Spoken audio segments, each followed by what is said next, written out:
जैन धर्म जैन धर्म और दर्शन का स्वाध्याय हम सभी कर रहे हैं। मुनि प्रमाण सागर जी द्वारा विरचित। मंगलम भगवान वीरो मंगलम गौतमो गणी मंगलम कुंद कुंदाद्यो जैन धर्मोस्तु मंगलम।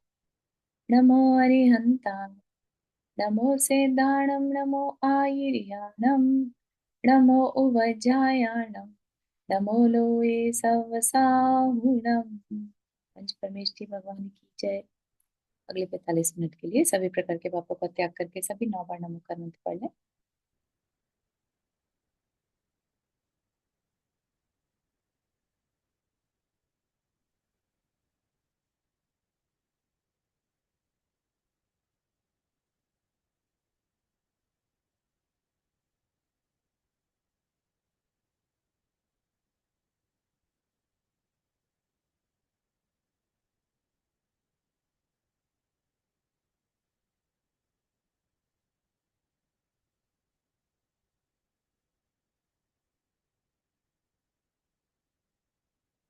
तो हमारा जो इसमें विषय शुरू हुआ था वो था जैनाचार। उससे पहले हमने बहुत कुछ ज्ञान की बातें समझी थी कि 7 तत्व क्या है ना। और कर्म थ्योरी के बारे में जाना, सम्यक दर्शन, सम्यक ज्ञान, सम्यक चारित्र के बारे में जाना। तो हम जान ही जान रहे थे। लेकिन अब बात आती है कि जो जाना है उसको हमें हमारा जीवन कैसा होना चाहिए, वो हमारे जीवन में कैसे आना चाहिए, क्या चीज आनी चाहिए और क्या नहीं आना चाहिए। ठीक है। तो जैन आचार हमें आचरण, हमें क्या करना है उसके बारे में बताने वाला है। हम कर्म की बात करते हैं तो कर्म भी तो हमारे आचरण से ही बंधते हैं। हमारा विवेक, हमारी चॉइसेस कैसी। तो अब हम प्रैक्टिकल जैन धर्म को समझने वाले हैं। तो हमने स्टार्ट कर दिया था ये टॉपिक। हम अहिंसा हिंसा की बात समझ रहे थे। ठीक है। कह दिया कि अहिंसा जरूरी है। ठीक है। अहिंसा में भी किसे हिंसा कहा वो अगर हम जान लें, हिंसा से बचना ही अहिंसा है। तो कहा कि किसी के भी प्राणों को प्रमादवश घात करना, बहुत अवेयरनेस के साथ कर रहे हैं और घात हो जाए तो वो हिंसा नहीं कहा, स्पेशल वर्ड यूज कर दिया, प्रमादवश, प्रमत्त योगात। ठीक है। तो किसी को भी तकलीफ पहुंचाना और उससे पहले किसी और को पहुंचाने से पहले अपनी आत्मा को पहुंचाना, सिर्फ इस बात के लिए कि हम अपनी आत्मा को भूल गए, है ना। तो ये भी क्या कहलाता है, हमारा प्रमाद कहलाता है। अपनी आत्मा का ध्यान नहीं करना प्रमाद। और फिर हम उस पे जो कर्म का बोझ लाद रहे हैं वो अपने लिए की गई हिंसा है। इसीलिए जो 4 घातिया कर्म है उनको घातिया, घातिया मतलब घात करने वाला, वो क्या है, हमारे आत्मा के गुणों का घात करता है। तो वो एक तरह की हिंसा है। ठीक है ना। तो दुनिया में हिंसा को तो हम बाद में रोके, अपने अंदर की, अपने लिए तो हम एटलीस्ट अवेयर हो जाएं कि ये करने से मेरा कर्म बंधेगा, है ना। मैं क्यों अपने को और ज्यादा इस संसार में भटकाऊं। ठीक है ना। इतनी कहानियां हमने पढ़ ली, इतना सारा विषय हमने जान लिया कि संसार में कहीं पर भी सुख नहीं है। चाहे वो देव ही क्यों ना हो, वो भी किसी ना किसी बात को लेकर दुखी होते हैं। और कुछ नहीं तो मैं संयम नहीं ले सकता, उन्हें इसी बात का दुख रहता है ना। तो कहने की बात है कि हमें जो हमारा स्वभाव है उसे पाने का ही गोल रखना है। और उसको कैसे पाना है, तो वो जैन आचार यानी जैन लाइफस्टाइल से। ठीक। तो उसमें सबसे पहला जो आता है अहिंसा आता है, जो कि जैन धर्म का प्राण है। जैन धर्म बिना अहिंसा के कुछ नहीं है। कोई कितना भी धर्म पढ़ ले, है ना, कोई कितने भी लेक्चर दे ले और हिंसा से ना बचे, है ना, तो उसका जैन होना ही बेकार है। एक इतनी बड़ी बात है। और फिर हमें बताया गया था द्रव्य हिंसा और भाव हिंसा। मन में किसी को मारने के भाव आ जाना, भले ही मारे ना। द्रव्य हिंसा मतलब बाहर से फिजिकल हिंसा करना, और भाव हिंसा मन की हिंसा। ठीक। उसके बाद बात चली थी हिंसा के 4 भेद। संकल्पी हिंसा, जिसमें हम दूसरे का घात करने का मन बनाकर करते हैं। जैसे कोई मर्डर करता है ना, मन बनाकर करता है। आतंकवादी को पता है कि मेरे इस काम से कई लोग मर सकते हैं। ये सब क्या कहलाता है? संकल्पी हिंसा। ठीक है। और नहीं तो जो कारखाने लगाए जाते हैं जिनमें जीवों की हिंसा हो, कुचड़खाने वगैरह, ये सब भी संकल्पी हिंसा में आते हैं। जब पता है जीव मरेगा इस काम से, है ना, तो वो संकल्पी हिंसा। आरंभी हिंसा और औद्योगिक हिंसा में हम जो गृहस्थ हैं उन्हें अपना जो व्यापार चलाना है, घर चलाना है, तो उसमें होने वाली हिंसा को आरंभी और उद्योगी हिंसा बताया। गृहस्थ जो है इस हिंसा से बच नहीं सकता अनलेस कि उसने अब अपने को साधक साधना के मार्ग पर बढ़ाने का निश्चय कर लिया, है ना। जैसे जैसे प्रतिमाएं लेते जाते हैं, अंदर से हिंसा करने के भाव कम होते जाते हैं, भोजन शुद्धि का करते हैं, है ना, उद्योग वगैरह सब छोड़ देते हैं, तो सोचिए अब कैसे पहले कितनी हिंसा में लगे थे और अब सारी हिंसा को छोड़ने का मन बना लिया। तो इस तरह से श्रावक जो है बहुत हिंसा का भागीदार होता है, लेकिन ये हिंसा वो छोड़ नहीं सकता। ठीक है। हम श्रावक को कह दें ऐसा करो तुम आज से नहाना बंद कर दो, है ना, तो नहीं हो सकता। नहाए बिना मंदिर जाना निषेध है। ठीक है ना। तो कुछ चीजें जो है वो उसके लिए जरूरी है, घर की सफाई करना है तो जरूरी है, भोजन बनाना तो जरूरी। तो ये उद्योगी हिंसा में, आरंभी और उद्योगी हिंसा में आ जाता है। विरोधी हिंसा, अपनी रक्षा करने के लिए, धर्म की रक्षा करने के लिए अगर कभी किसी पर वार भी करना पड़े तो वो विरोधी हिंसा में आता है और उसकी मनाही नहीं है, वो ओके है। मतलब क्योंकि पहले के टाइम में राजा लोग होते थे, जैन राजा भी थे, राजा चंद्रगुप्त हुए, है ना, तो उन जब शत्रु आक्रमण करेगा तो राजा को उससे अम, अपना प्रोटेक्शन करना ही होगा। तो उसमें भी कहीं पर भी आ, संकल्पी हिंसा वाला दोष नहीं लगता। संकल्पी हिंसा का दोष नरक ले जाने वाला होता है। बाकी जो तीन हिंसाएं हैं वो अच्छी तो नहीं है, ये नहीं कह रहे कि ठीक है ओके कहा है तो करते रहो, है ना, ऐसा नहीं। लेकिन इससे बचा नहीं जा सकता। और जब समय समय पर प्रायश्चित, प्रतिक्रमण, आलोचना आदि करके अपने उन कृत्यों को हम अ, कम कर सकते हैं, उसके पाप कर्म के बंध को कम कर सकते हैं प्रायश्चित प्रतिक्रमण के द्वारा। ठीक है। आगे बढ़ते हैं। जैन धर्म के सभी तीर्थंकर क्षत्रिय थे। तो अभी अम, अहिंसा की ही बात चल रही है और बताया जा रहा है कि जैन जैन धर्म जो है कोई कायरों का धर्म नहीं है। बहुत बड़ा दिल चाहिए किसी को क्षमा करने के लिए, है ना, बहुत बड़ा दिल चाहिए किसी के अननेसेसरी झगड़ों में नहीं पड़ने के लिए।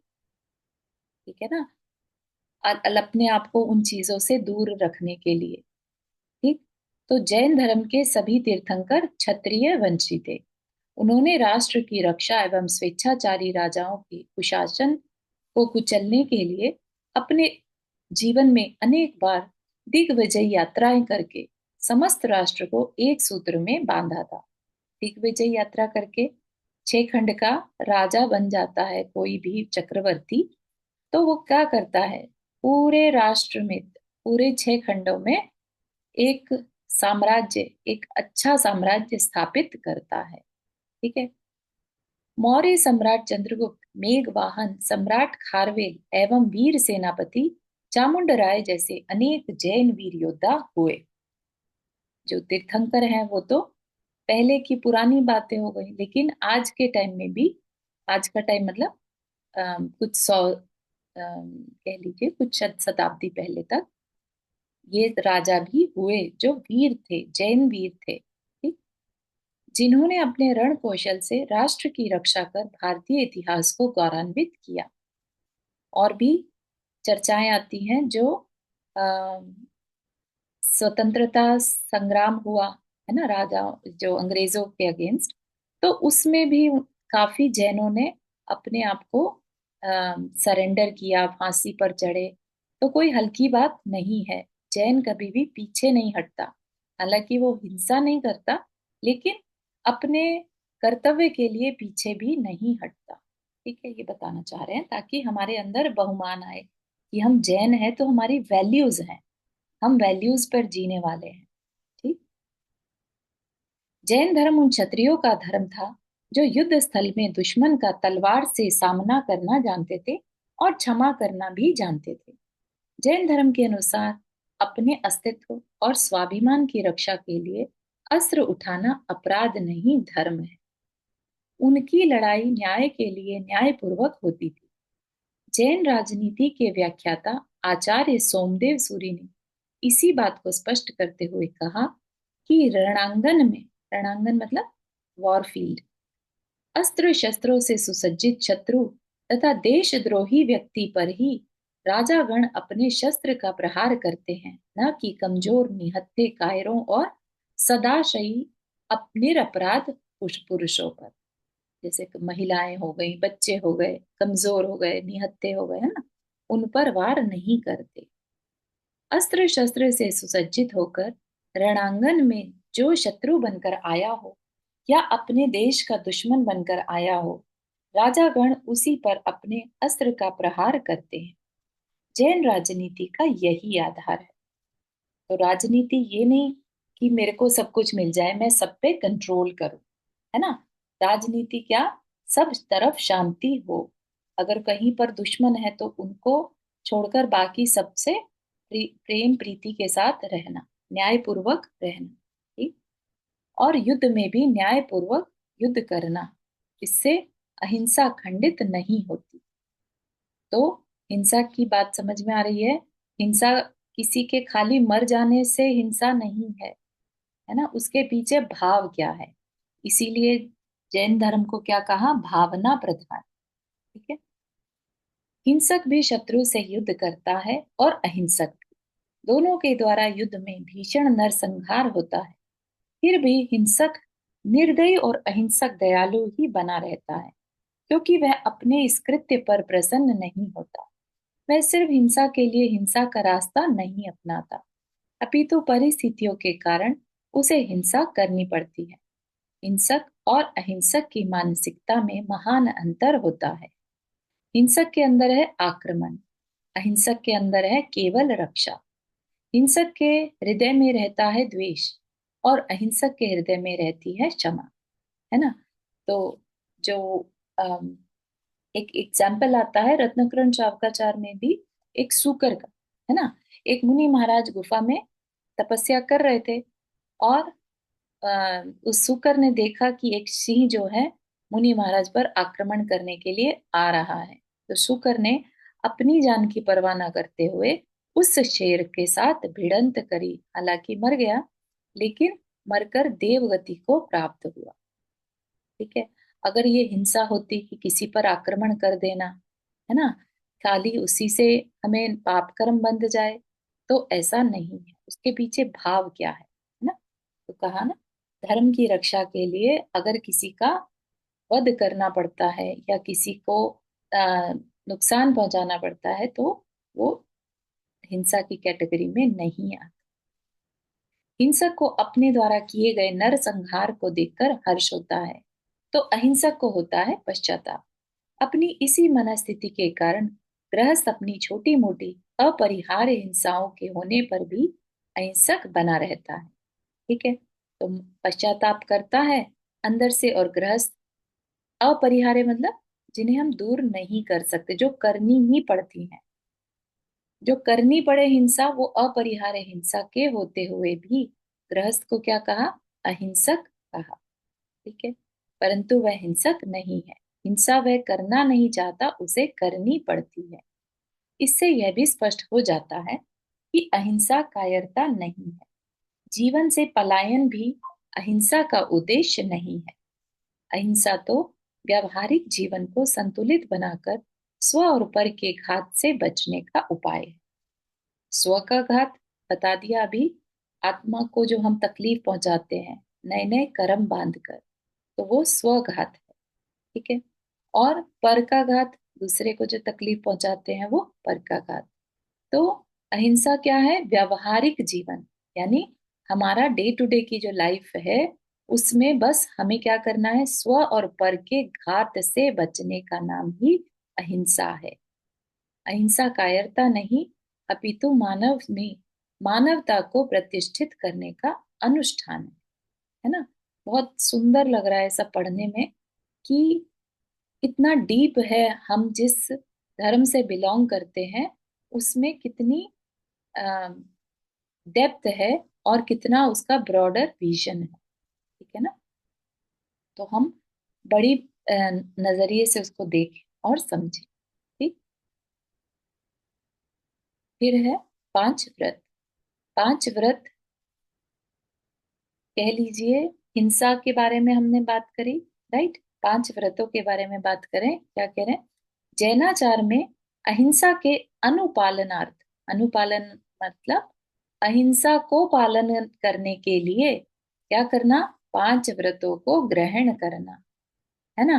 अननेसेसरी जो है पाप कर्म नहीं करना। ठीक है ना। अपनी आत्मा में कर्म कैसे बन रहे हैं? अच्छे बन रहे हैं तो पुण्य किया होगा तो अच्छे बन रहे हैं, पाप किया तो बुरे कर्म बन रहे हैं, और बुरे कर्म घातिया कर्म है, राइट। तो क्या करना, क्या समझ में आया कि हमें पाप से बचना है। तो पाप से बचना है तो पांच व्रत लेने चाहिए, है ना। उसमें क्या होगा, दोनों टाइप के बता दिए, महाव्रत और अणुव्रत। गृहस्थ के लिए अणुव्रत और जो साधु हैं उनके लिए महाव्रत। तो किस चीज के लिए है ये पांच पांच व्रत? हमें कोई कह रहा है क्या डांट पाट के कि नहीं करना ही है तुम्हें? नहीं।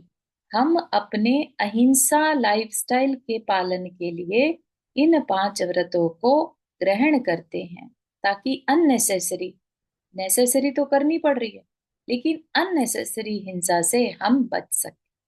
ठीक है। उक्त पांच व्रतों का मुख्य उद्देश्य अहिंसा का अनुपालन ही है।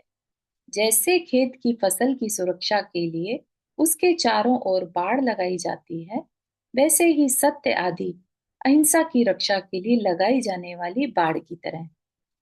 किसी ने अगर सत्य का नियम ले लिया तो अब वो झूठ, धोखाधड़ी, विश्वासघात जैसी चीजों से बच जाएगा, जिससे कि दूसरे को हर्ट हो सकता है ना। इसी तरह से बाकी चीजें, चोरी करना, ठीक है ना, चोरी करने से दूसरे का नुकसान हो सकता है, तो नियम ले लिया तो उस हिंसा से बच गए। ठीक है ना। तो ये जो है, ये जो सत्य अहिंसा आदि बता दिए, ये अहिंसा की रक्षा के लिए उपाय हैं, सपोर्ट है। ठीक है। आत्म विकास में बाधक कर्मों को रोकने तथा उन्हें नष्ट करने के लिए अहिंसा एवं तद आधारित सत्य आदि व्रतों का परिपालन अनिवार्य है। ठीक है। तो अभी बताया जैसे कर्म, कर्म हमारे, हमें संसार में रोकते हैं। ठीक है। कर्म और आत्मा का एक में एक संबंध है। कर्म हमारी आत्मा से चिपक जाते हैं और हमें संसार में भटकाते रहते हैं अपने फल दे देकर, राइट। तो आत्म विकास में बाधक कर्मों को रोकने तथा उन्हें नष्ट करने, पहला तो आना ही ना हो कर्मों का, और जो आ चुके हैं उनको हटाना, उन्हें नष्ट करना। तो उसके लिए अहिंसा एवं उस पर आधारित सत्य आदि व्रतों का परिपालन अनिवार्य है। ठीक है। कोई पर्सन कह दे मुझे तो हिंसा से बचना है और हर टाइम झूठ बोलता रहे, हर टाइम उसका दिमाग चलता रहे कैसे चोरी करो, तो ये सिर्फ पूरी बातें रह जाएंगी, कहीं से भी उसके जीवन में अहिंसा नहीं आ पाएगी। वो निरंतर अपनी आत्मा का घात कर रहा है और दूसरे को भी कष्ट पहुंचा रहा है। ठीक है। तो ये बात हमें अंदर में उतरनी चाहिए कि हम चाहते क्या है अपनी लाइफ से। हमें अपने लाइफ में आत्म विकास करना है तो अहिंसा को बहुत अच्छे से समझना होगा। ठीक। इसमें व्यक्ति एवं समाज दोनों का हित निहित है ना। जो अहिंसक है वो अपने काम से काम रखता है, उसे दूसरे की कोई चीज हड़पने का कोई मतलब नहीं है, दूसरे को तकलीफ परेशान करने का कोई मतलब नहीं है। अननेसेसरी जा जाकर तू तड़ाक करना, लड़ाई झगड़ा करना, उससे कोई मतलब नहीं है। तो एक समाज में जहाँ अहिंसक लोग हैं, वहां समाज बहुत शांत रहती है। राइट? तो समाज का भी हित है। वैयक्तिक उत्थान एवं सामाजिक उत्कर्ष के लिए असत्य का त्याग, अनधिकृत वस्तु के ग्रहण से परहेज तथा संयम का परिपालन अनिवार्य है। वैयक्तिक मतलब पर्सनल, पर्सनल डेवलपमेंट, एवं सामाजिक जो हमारा कम्युनिटी ग्रोथ है, तो उनके लिए क्या जरूरी है? असत्य का त्याग, झूठ नहीं बोलना, अनधिकृत, हमें नहीं दी गई कोई चीज तो उसको ग्रहण करने से परहेज, तथा संयम का परिपालन। संयम मतलब अपरिग्रह, है ना, जो है उसमें खुश रहना। सब कुछ मुझे मिल जाए ऐसे भाव नहीं रख, इनके अभाव में अहिंसा का विकास नहीं हो सकता। अगर ये चार व्रत नहीं पाले तो हिंसा, अहिंसा व्रत भी नहीं पल सकता। परिणामतः आत्म विकास में बहुत बड़ी बाधा उपस्थित हो जाती है। इन सब के साथ अपरिग्रह का व्रत भी आवश्यक है। परिग्रह आत्म विकास का प्रबल शत्रु है। जहाँ परिग्रह होता है वहां आत्म विकास के सारे मार्ग अवरुद्ध हो जाते हैं। ठीक है? आत्म विकास का प्रबल शत्रु है। सारे के सारे जो पाप हैं वो परिग्रह के द्वारा ही शुरू होते हैं। लोभ लालच, है ना, लोभ पाप का बाप। मुझे सब मिल जाए, मुझे ये चीज कैसे मिल जाए। राइट? रावण ने भी क्या किया था? सीता पर बुरी नजर डाली कि ये स्त्री मुझे मिल जाए। ठीक है ना? तो परिग्रह, सब कुछ मुझे मिल जाए, तो वो चीज क्या है? हमारे मार्ग में, आत्म विकास के मार्ग में बाधक है। इतना ही नहीं, परिग्रह आत्मा के अधः पतन का बहुत बड़ा कारण बनता है। जो चक्रवर्ती है और अगर मरण समय उसने सब कुछ नहीं छोड़ा तो नरकगामी होता है। क्यों? क्योंकि बहुत ज्यादा परिग्रह चक्रवर्ती के पास होता है। ठीक है ना?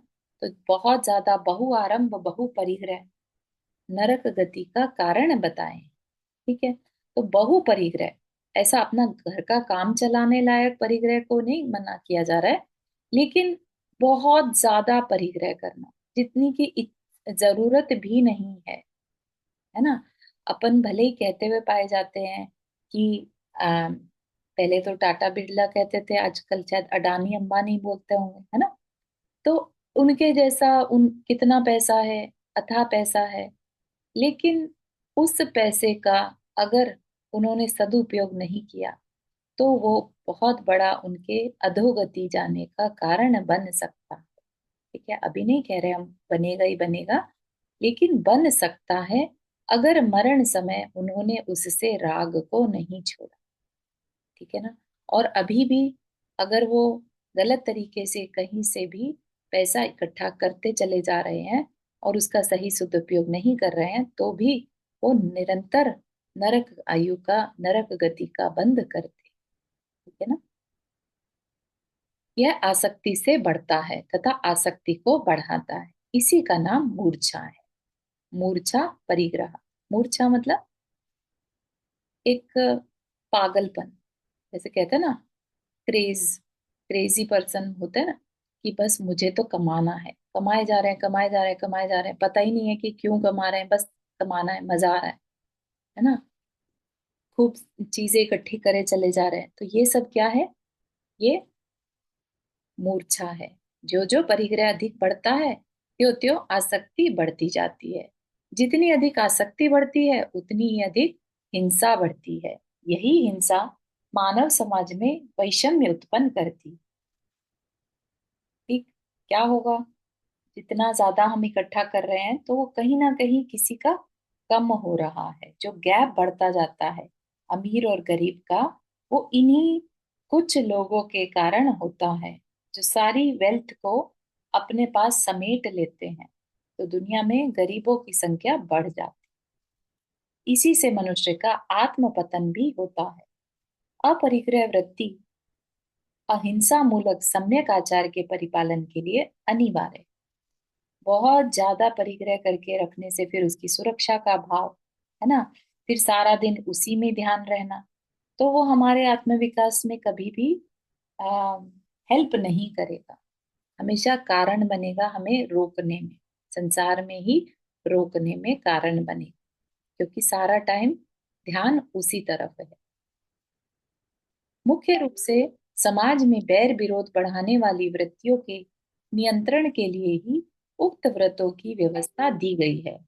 हिंसा मत करो, हिंसा मत करो, झूठ मत बोलो, चोरी मत करो, कुशील मत करो और परिग्रह का संचय मत करो। इस निषेधात्मक नियमों से ही मनुष्य के आचरण का परिष्कार सरलतम रीति से किया जा सकता है। इन निषेधात्मक नियमों से ही मनुष्य के आचरण का परिष्कार सरलतम, निषेधात्मक मतलब मत करो, ये मत करो, वो मत करो, लेकिन ये नहीं करने से ही मनुष्य के आचरण का परिष्कार, परिष्कार मतलब अच्छा बनाना, उसको इजीली अच्छा बनाया जा सकता है, परिष्कृत किया जा सकता है, उसको और बेटर कर सकते हैं। हिंसा आदि 5 पाप सामाजिक पाप हैं। मनुष्य की इन्हीं प्रवृत्तियों से आज मानव समाज प्रदूषित हो रहा है। ठीक है, तो ये हम सब देख रहे हैं किस तरीके से सामाजिक पाप बढ़ते चले जा रहे हैं। ये सब क्या है? हमारी मूर्छा का परिणाम, हमारे परिग्रह का परिणाम है ना। परिग्रह में हमारी मेमोरी बैंक भी आ जाता है। हमने बहुत ज्यादा सोच रखी हुई है कि ये भी मेरे साथ ऐसा हुआ, मेरे साथ ऐसा हुआ, तो इस तरह से जो भाव होते हैं उससे भी अम, हमारे अंदर जो है परिग्रह बढ़ता रहता है और मूर्छा रहती है। ठीक है ना, अपने आत्म विकास की ओर ध्यान नहीं रहता। ठीक, जो व्यक्ति जितने अंशों में इनका परित्याग करता है वह उतना ही सभ्य और समाज हितैषी माना जाता है। जितने अधिक व्यक्ति इसका पालन करेंगे, समाज उतना ही अधिक समृद्ध, सुखी और प्रगतिशील बने। जैन शास्त्रों में उक्त व्रतों पर बहुत जोर दिया गया है। जैन साधना का मूलाधार उक्त व्रत ही है। इस पर ही जैन साधना का भवन टिका है। इसके अभाव में साधना की शुरुआत ही नहीं हो सकती। ठीक है, बात समझ में आ रही है यहाँ तक?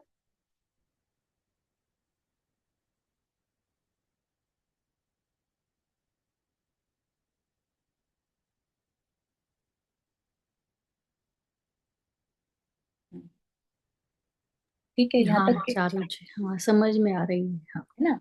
लेकिन बहुत बार पढ़ी होगी ये बातें, ऐसा लग रहा होगा बहुत बार पढ़ी, लेकिन पढ़ने के बाद भी हाँ लेकिन एवरी टाइम पढ़ते तो और नया कुछ तो मिलता है सीखने के लिए। हाँ, जैसे हाँ ना।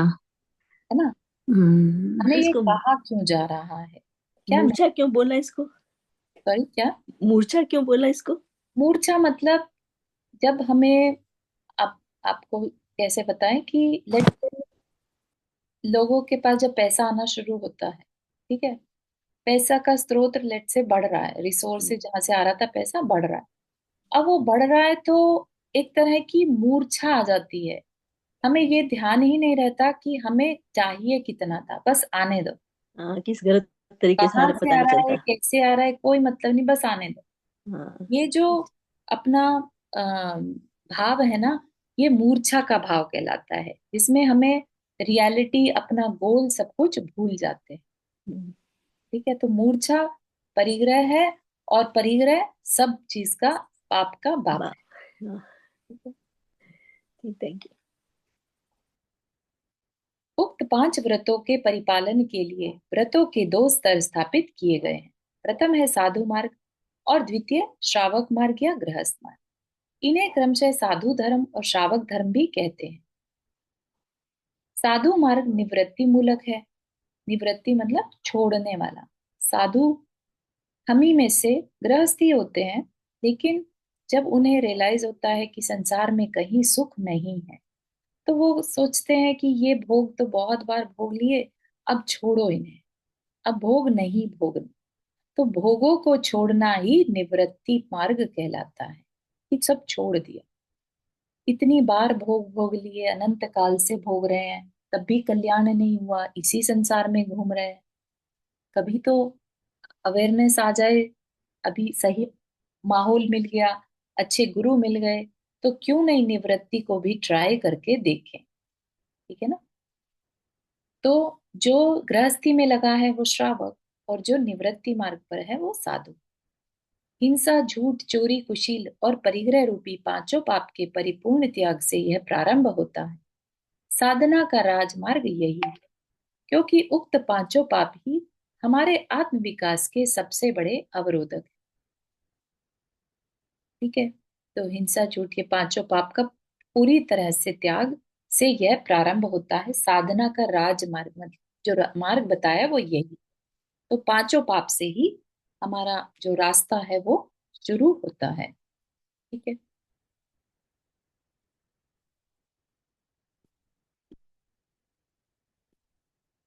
हम्म। इनसे विमुख हुए बिना आध्यात्मिक आनंद आ ही नहीं सकता। श्रावक मार्ग या गृहस्थ मार्ग का निर्वाह उक्त पापों के आंशिक त्याग से होता है। इसका पालन समाज में रहने वाले मनुष्य अपनी क्षमता के अनुरूप करते हैं। गृहस्थ मार्ग त्याग और भोग के बीच संतुलित जीवन जीने की पद्धति है। साधु जीवन में जहाँ आध्यात्मिक जीवन का चरमोत्कर्ष है, कर्ष है, तो श्रावक जीवन भी नैतिक और आध्यात्मिक जीवन मूल्यों के क्रमिक विकास के साथ साथ मानवीय गुणों का संचार करता है। ठीक, तो क्या कह रहे हैं, श्रावक मार्ग समझ में आया। जो साधु मार्ग है वो तो निवृत्ति का मार्ग है, और श्रावक या गृहस्थ कहिए वो आंशिक त्याग है, पापों का आंशिक त्याग। ठीक है। पूरी तरह से तो अभी नहीं छोड़ पा रहे एक साधु की तरह, लेकिन जहां तक बन पड़ रहा है उतना छोड़ रहे हैं। ठीक है।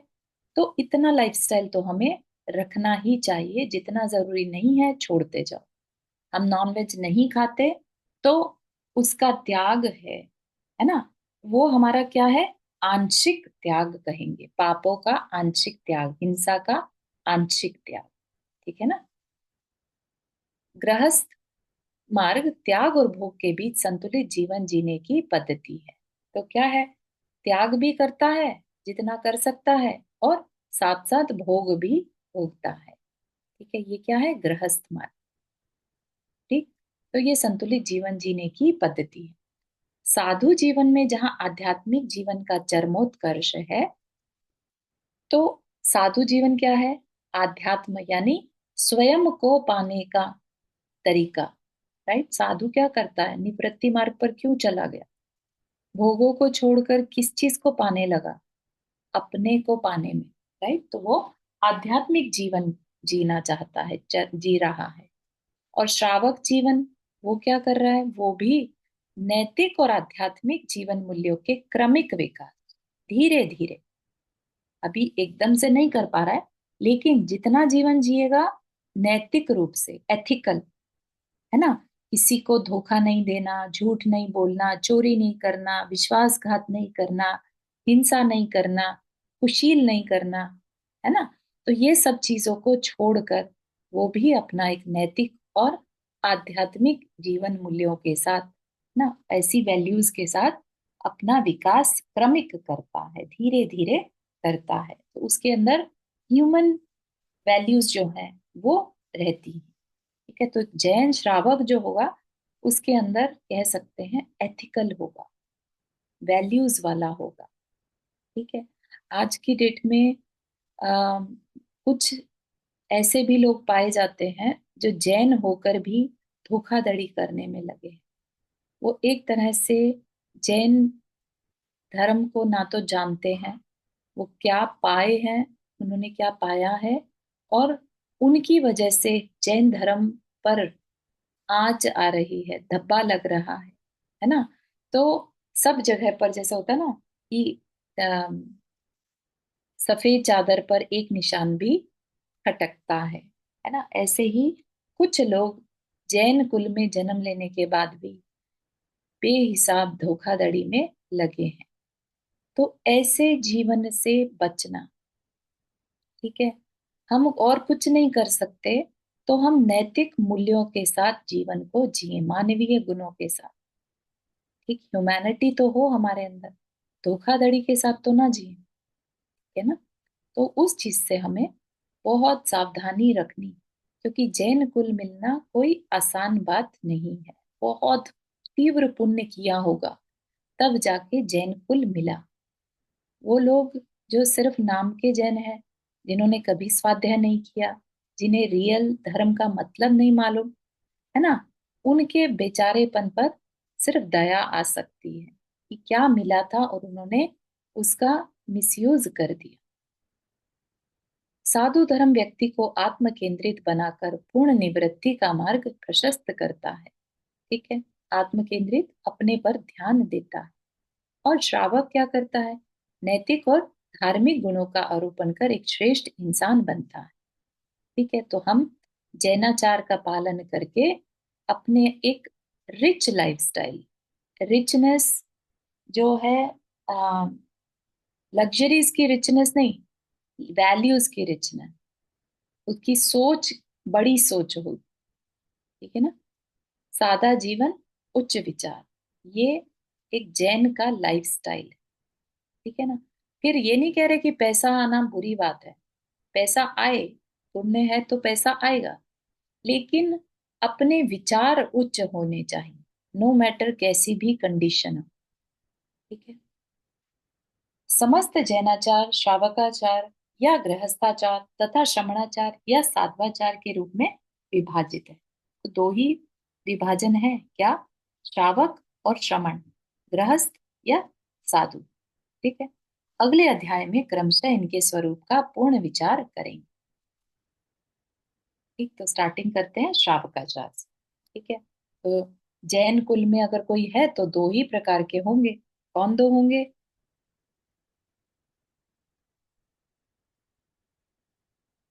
श्रावक होगा या साधु होगा, श्रावक और श्रमण। है ना। हाँ, श्रावक या श्रमण होगा।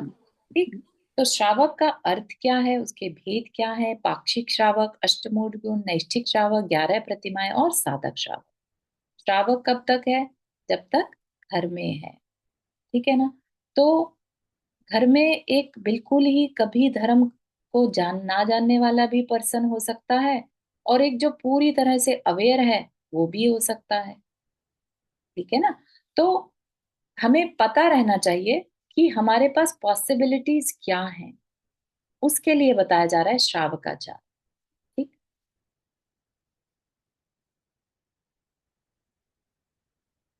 श्रावक का अर्थ, श्रावक का चार का तात्पर्य है गृहस्थ का धर्म। श्रावक शब्द का सामान्य अर्थ है सुनने वाला।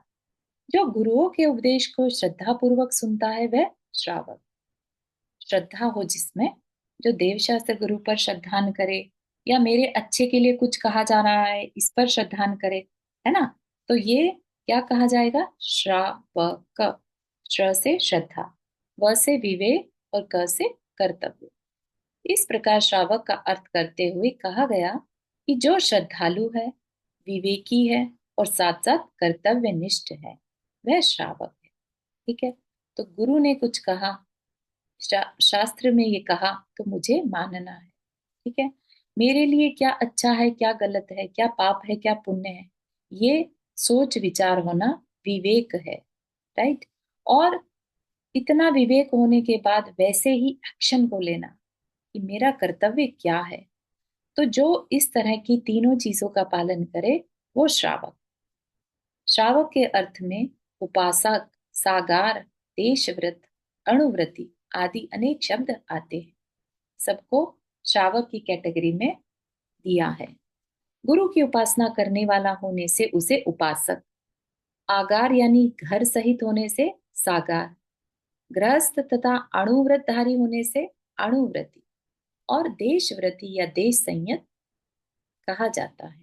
ठीक है, उनके मीनिंग समझा दिए कि किस किस दृष्टियों से गृहस्थ को बताया गया है। ठीक है, क्योंकि गुरुओं की उपासना करता है तो उपासक। ठीक है ना, उपासक एक साधक, साधु भी उपासक हो सकता है ना। वो सिद्ध भगवान की उपासना कर रहा, वो अपनी आत्मा की उपासना कर रहा, लेकिन उपासक एक श्रावक भी होता है। ठीक है, श्रावक के भेद, पाक्षिक, नैष्ठिक और साधक। पाक्षिक श्रावक, पाक्षिक का अर्थ है जो जिनेंद्र भगवान के पक्ष को ग्रहण कर चुका है। पक्ष मतलब उनके फेवर में है। ठीक है, पाक्षिक श्रावक की श्रेणी में वे सभी श्रावक आ जाते हैं जो जिनेंद्र भगवान के पक्ष को ग्रहण करते हैं तथा जैन कुल क्रम अनुसार अपना आचरण रखते हैं। ठीक है, कि मुझे ये कहा गया है, मुझे करना। ठीक, यह गृहस्थ की प्रथम प्राथमिक भूमिका है। इस भूमिका वाले श्रावक में सभी आवश्यक नैतिक गुण आ जाते हैं। अभी कहीं से भी धार्मिक या आध्यात्मिक गुणों की बात नहीं की जा रही है। नैतिक गुण, नैतिक गुण क्या? जैन आचार शास्त्र अनुसार एक आदर्श गृहस्थ वही है जो न्याय पूर्वक आजीविका उपार्जन करता है ना। अब सब लोग क्या है, यहाँ पर चुपचाप अपनी जॉब करते हैं, है ना।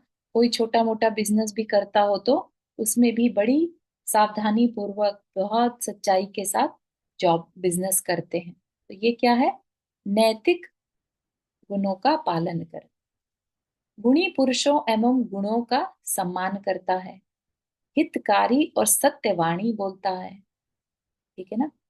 गुणी पुरुषों और गुणों का सम्मान करता है मतलब क्या? मतलब जो घर में रहने वाला है, भले ही अभी उसके अंदर सारे गुण नहीं है, लेकिन जिनमें है उनका वो मन से सम्मान करता है। सिर्फ बाहर से नहीं, दिखाने के लिए नहीं, मन से सम्मान करता है। ठीक है? हितकारी और सत्यवाणी बोलता है, धर्म अर्थ और काम रूप तीन पुरुषार्थों का परस्पर अविरोध सेवन करता है। मतलब धर्म यानी जो अपनी आत्मा का कल्याण तो थोड़ा बहुत तो करेगा ना। तो धर्म पुरुषार्थ जिसमें कि उसका स्वाध्याय करना, मंदिर जाना, पूजा करना, है ना, गुरुओं की सेवा करना, ये सब उसका धर्म पुरुषार्थ। अर्थ पुरुषार्थ जहां वो अपनी कमाई करता है। ठीक है। और काम पुरुषार्थ जहां वो अपने कंफर्ट जोन में रहता है, अपनी इंद्रिय विषयों को भी पूरा करता है। ठीक है। तो इन तीनों को वो एक परस्पर अविरोध, ऐसा नहीं कि पूरा दिन बस फिर धर्म में ही लगे हैं, या पूरा दिन बस अर्थ ही कमा रहे हैं, पैसा ही कमा रहे हैं।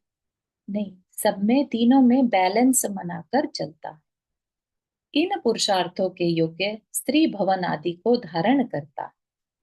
ठीक है। तो थोड़ा परिग्रह करता है किसके लिए? अपने इस धर्म अर्थ और काम पुरुषार्थ के लिए। लज्जाशील होता है। ठीक है। निर्लज नहीं होता, है ना। जैसे आजकल का फैशन के नाम पर जो जिस तरह के वस्त्र चल रहे हैं, वो क्या है, फैशन के नाम पर करो, लेकिन वो क्या, किस कैटेगरी में आएगा? निर्लज्जता की कैटेगरी में। ठीक है ना। अपने एक गरिमा होती है ना, अपने कुल की गरिमा होती है, अपने धर्म की गरिमा होती है, जिससे आप बिलोंग करते हो। तो उसको नहीं भूलना, आपकी बातों से, बोलने के स्टाइल से भी छोटापन नहीं दिखना चाहिए। गाली गलौज करना, ये सब क्या है? निर्लज्जता का प्रतीक। ठीक है। तो एक जो अच्छा सदगृहस्थ है वो लज्जाशील होता है, अनुकूल आहार विहार करने वाला होता है। ऐसा नहीं कि सारी सारी रात बाहर घूम रहा है और खूब तामसिक भोजन में लगा है। एक सदाचार को अपने जीवन की निधि मानने वाला सत्पुरुषों की सेवा में सदा तत्पर रहता है। सदाचार यानी अच्छा आचरण करने वाला, उसी से अपना जीवन चलाने वाला, और सत्पुरुषों की सेवा। हित अहित विचार में दक्ष, जितेंद्रिय और कृतज्ञ होता है। मतलब मेरे लिए क्या सही है, क्या गलत है, ये पाप है, मुझे नहीं करना, है ना। तो इस तरह के विचार में दक्ष यानी केपेबल होता है। जितेंद्रिय, जितेंद्रिय उस अपेक्षा से तो नहीं लीजिएगा जो तीर्थंकर जितेंद्रिय कहलाते हैं, जीत लिया जिन्होंने इंद्रियों को, लेकिन हित अहित के विचार के अपेक्षा से जितेंद्रिय। अगर उसे पता है कि नॉनवेज से हिंसा है तो मुझे नहीं खाना, भले ही दुनिया कितना भी कहता रहे बहुत टेस्टी है। ठीक है ना। तो उस अपेक्षा से जितेंद्रिय और कृतज्ञ होता है। जो मिला है उस पर, किसके थ्रू मिला, किसने मेरे ऊपर कृपा करी, उसका एहसान मानता है, कृतज्ञ होता है। धर्म की विधि को सदा सुनता है, उसका मन दया से द्रवीभूत रहता है तथा पाप भीरु होता है, पाप से डरता है। उक्त 14 विशेषताओं से भूषित व्यक्ति ही एक आदर्श गृहस्थ की श्रेणी में समाविष्ट होता। ठीक है, तो 14 विशेषताओं से भूषित व्यक्ति ही आदर्श गृहस्थ। तो इस पर थोड़ा सा अगर विचार कर पाए तो करिएगा कि हम इसमें से क्या क्या चीजों को ऑलरेडी पाल रहे हैं। कोई व्रत लेने की बात यहाँ पर नहीं की जा रही है, कुछ छोड़ने के लिए नहीं कहा जा रहा है, लेकिन आप देखिएगा कि लाइफ में हमारे सदाचार है कि नहीं, वैल्यूज क्या है हमारी, है ना। मैं एक बात पूछना चाहता हूँ। जी बोलिए। इसमें जो बताया श्रद्धावान, जी। वी यानी विवेकवान, जी। क यानी क्रियावान होना चाहिए, इनमें कर्तव्यवान लिखा है। कर्तव्य तो क्रियावान विवेक पूर्वक क्रिया करे, यूं है। हाँ, एक ही बात हो गया ना, कर्तव्य मतलब करना, है ना, करना तो क्या ठीक है, फिर करना। हाँ, कर विवेक के साथ करना। करेक्ट करेक्ट, तीनों चीजें होनी चाहिए। विवेकी हाँ, यहाँ लिख दिया ना, श्रद्धालु और विवेकी होने के साथ साथ हाँ, कर्तव्यनिष्ठ भी हो, है ना, हाँ। करने वाला भी, तो तीनों चीजें साथ में होनी जरूरी। यस। क्योंकि क्रिया एक ऐसा शब्द है, हाँ जी। तो हम लोग यानी पूजा भी करें तो क्रिया के साथ क्रिया को हाँ। विनय के उसको अपने विवेक के साथ करें। हाँ, बिल्कुल सही है। ये जरूरी है। हम्म। पर हम लोग क्या करते हैं कि हमको बस चाय बनानी है तो ठीक है, कल के गैस के ऊपर चालू कर दिया, हो गया। अगर उसको उसको अगर श्रद्धा से, या आपके मन में थोड़ी भी दया है, या आप अपना अहिंसा धर्म पालन करना चाहते हो, हाँ, तो बासी वाले उस चूल्हे को पहले आप साफ कर लो अच्छे नरम कपड़े से, फिर करो तो ज्यादा अच्छा है। बिल्कुल वो सही। चाय तो बनेगी, पर क्रिया हुई तो विवेक के साथ हुई तो ज्यादा विवेक के अच्छा है। साथ क्रिया, बिल्कुल सही है, बहुत अच्छा आपने शेयर किया। एग्जाम्पल बहुत अच्छा था कि हम कुछ भी करें उसमें विवेक के साथ करें, है ना, तभी हम सदगृहस्थ कहला सकते हैं, सद्श्रावक, है ना। बिल्कुल सही। बहुत बढ़िया। चलिए, चिन्वानी स्तुति। जवानी के ज्ञान से सूझे लो कालो, सो वाणी मस्तक धरो सदा देतु दो। हे जिनवानी भारती तो ही जपो दिन रैन, जो तेरा शरणा गए सो पावे सुख चैन। नौ बार नम करना।